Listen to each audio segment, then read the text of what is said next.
อีพรเห็ดหมาอะไรอย่างนี้มันเหรอเห็นพ่อเขาพ่อเห็ดเห็นพ่อเห็นแม่เขาก็ยกมือไหวมึงนี่นะผมมีมารยาทว้ายมีมารยาทว้ายโอ้ยมาได้แม่กูแล้วเป็นอย่างแม่กูไงนะเพื่อรถเสียเป็นอย่างแล้วอยากให้ลูกวาย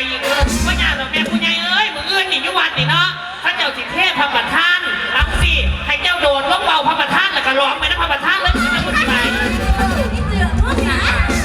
เอาล่ะฟังกันเรื่องตาจิ๋วจ้าท่านเอกมูเจ้ามาหาพ่อสิพากันไปเที่ยวกันนะลูกพ่อเองก็บ่ได้อย่างห้ามเลยแต่ว่าหน้าที่การงานของพ่อเนี่ยมันมีหนามมีตาทางสังคมถ้าเจ้าเป็นแบบนี้ไทยบ้านก็เอาพื้นในท่าขวัญพ่อเองงานนี้ท่านเจ้ากล้าลาปากกับพ่อว่าสิบ่เห็นจะมีพ่อขายหนาพ่อกระสีหนไปแต่ว่าพ่อเจ้าเป็นเรื่องเกิดขึ้นพ่อเทียบพ่อสิว่าเจ้าไปใส่ตลอดที่มีเจ้าได้เด็กพ่อเทียบโอ้ยบอกยุ่งดีอย่างไรดิพ่อผู้ใหญ่มันสิขายหนาขายตาไปเลยคือโอ้ยจะเสียดายให้หนังแต่ว่าได้ยินสิกันเคยเลยเขาเป็นไปทุกวงการแต่ว่าได้ยินเพลงเขาว่าบอกว่าอย่างไรคืออ้าวเขาเป็นนักมาที่ไหนดีเดี๋ยวนี้นายย่อมรับเปิดเร็วด็อกเตอร์ก็ออกตาผู้ใหญ่บ้านอบตกับนายกผู้นำก็คือกันแต่ว่าเป็นหอดผู้ว่าอาจารย์ทั้งหลวงพ่อวัดบานหลวงพ่อวัดป่าเป็นหอดพี่ทหารตำรวจย่างคนสีออกตรวจนั่งเอาแบนโคนาแค่เหรียญทุกท่านเปิดเผยผู้ใดเป็นกันเลยขอเสียงนะคะเอาอีเทพพอมึงเป็นแบบนั้นนะเหรอโอ้ยเนาะยังไม่อายถอดเทพนี่นะขอบเอาบ่อยเอาความมึงอ่ะไปเอาบ่อยเอาเห็นไหมเด็กไปเห็นไหมเด็กไปทั้งวัน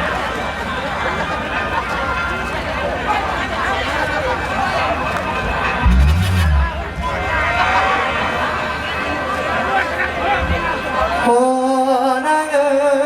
ยการที่ไปเทื่อนี้ไปกับพี่ดอกทั้งสองนางอยากร้องไปพบหมู่คนหนอในบ้านคนจากกันหลายแค่ลูกขอแม่นอไปเบิ่งโอ้ยเป็นงานใหญ่ใจนักเลยขอไปเบิ่งหน้างานหมอลังนั้นแน่จะคืนพร้อมเทียบฟืนหน้ายืนยิ้มใส่ผู้บิดาแต่แผนการนั้นมีมากร้อนบ่เคยให้คนโหสิขอบูนี่จากเจ้าไปตายเอาเนาะบาดใหม่โอ้ยสิทนอยู่แม่นคำตายพอบ่อาน้อในแม่ใจมันแปลวบ่อยู่น้ำเมื่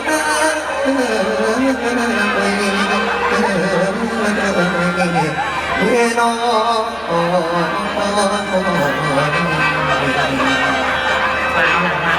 พ่อจ๋าคนถิ่นสัญญาได้ว่าคนถิ่นสิบหินยังเทียนเห็นอีพออับอายขายขี้หนาเป็นแน่นอนจากพ่อแมนพ่อบูดบ้านเท่ากับปีแล้วเธอยังต่อเห็นมันไปน้ำมือหนีซาพอเนาะเฮ้ยยังล่ะพวกกันเฮ้ยเผาแล้วก็เดายังสุนัขมันใจได้ยังไงว่าสีว่าเฮียอ๋อกับแม่กูขายนะแค่สูยังออกจากบ้านน่ะสูกับพวกเป็นคนแอบแล้วเฮ้ยพวกกันเฮ้ยตัวเอาไม่เป็นที่หาคุณเดินสู่มาได้ลูกปากตีหัวกันนั่งปักหน้าแองจีเบิร์ดโอ้ก็พวกที่ออกมาหมาออกมาอย่างนั้นมึงกรุณาให้เกียรติเขาด้วยนะโอ้ต้องกูผิดตัวมันเป็นต้มหยาบมึงแท้บักขี้มากลูกที่ห้านี่แม่ลูกอะไรที่กว่านั้นโอ้บักพี่สุพรหัวตากบักพี่โถอีป่าลันมึงมากล้าว่ากูหีเหม็นมึงพูดได้แล้วกูหีเหม็นเอาพูดได้ยังไงโอ้ยมาได้เนี่ยกูพูดแล้วยี่ห้าเมื่อกูพูดแล้วเป็นยังครอบครัวพยาบาลเพราะซักหนีก็พลาดซักนี่ถึงพลาดโอ้ยยังเอาผ้ากระเป๋ายังบุพันเทียมเอาเป็นมานั่นนี่นะพ่อให้ลูกไปกันแล้วกัน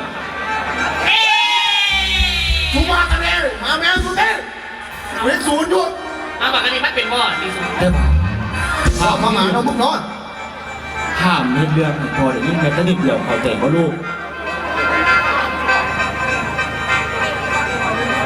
ก็มีดอกพอเลี้ยงกระไดก็เดี๋ยวลูกสิเบิ้งให้ดอกพวกไก่ย่างก็แบบขี่เรานาห้างแล้วมาที่นี่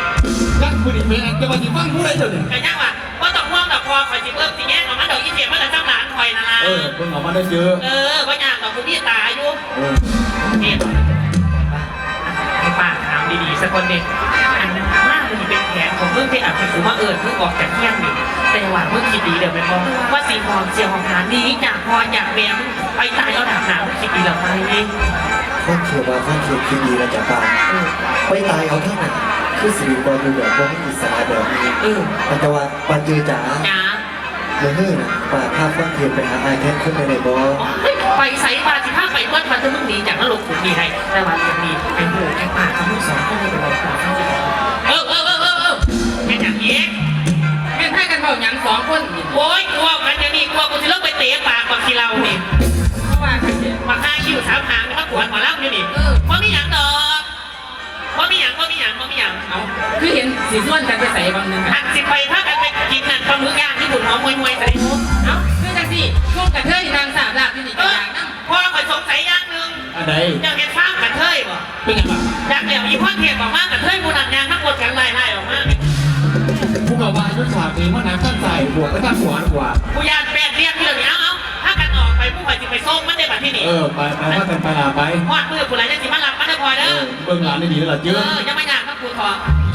เอาไปพี่น้องโอ้แม่กู วัดเขาแต่ที่ลูก กินเลยมึงเนี่ย มาเดี๋ยวเจ้าของให้กูเล่าแม่ให้มากูเป็นผู้แต่งให้กูได้เล่าให้เจ้าของเนี่ย แต่ให้กูรับไงกูรับซะเนาะเธอบทเป็นผู้ร้ายให้ได้พ้นยาสารพัดกำไทยให้จะมาเบาเพียงแค่เอามาลองสอบพอให้ผัวเสือโลกจะลงก็มองเบื่อป่านมีแนวพอไว้ไผสิแก่กะว่าดูนี่ละเนาะเพิ่นมาสู่ก็เป็นแค่ในนิทานแต่ตัวฉันความจริงหากแม่นกันระยะน้อยหากกดคอยหาเรื่องให้คนคือเฮือนตาสิแม่หากผู้ชมคอยตามแผนแววตากาวลูกไส้น้อยสิน้อยทางดอกงามสินะบ่นอนี่ จะมาหน่อยตอนนี้ลูกชายเพิ่นใหญ่ก็ตัวแอบน้อยเดียว โอ้ยล่ะ คอยทำให้ความเพี้ยนมาทางนั้น เฮ้ย อาจารย์มันลืมความเลย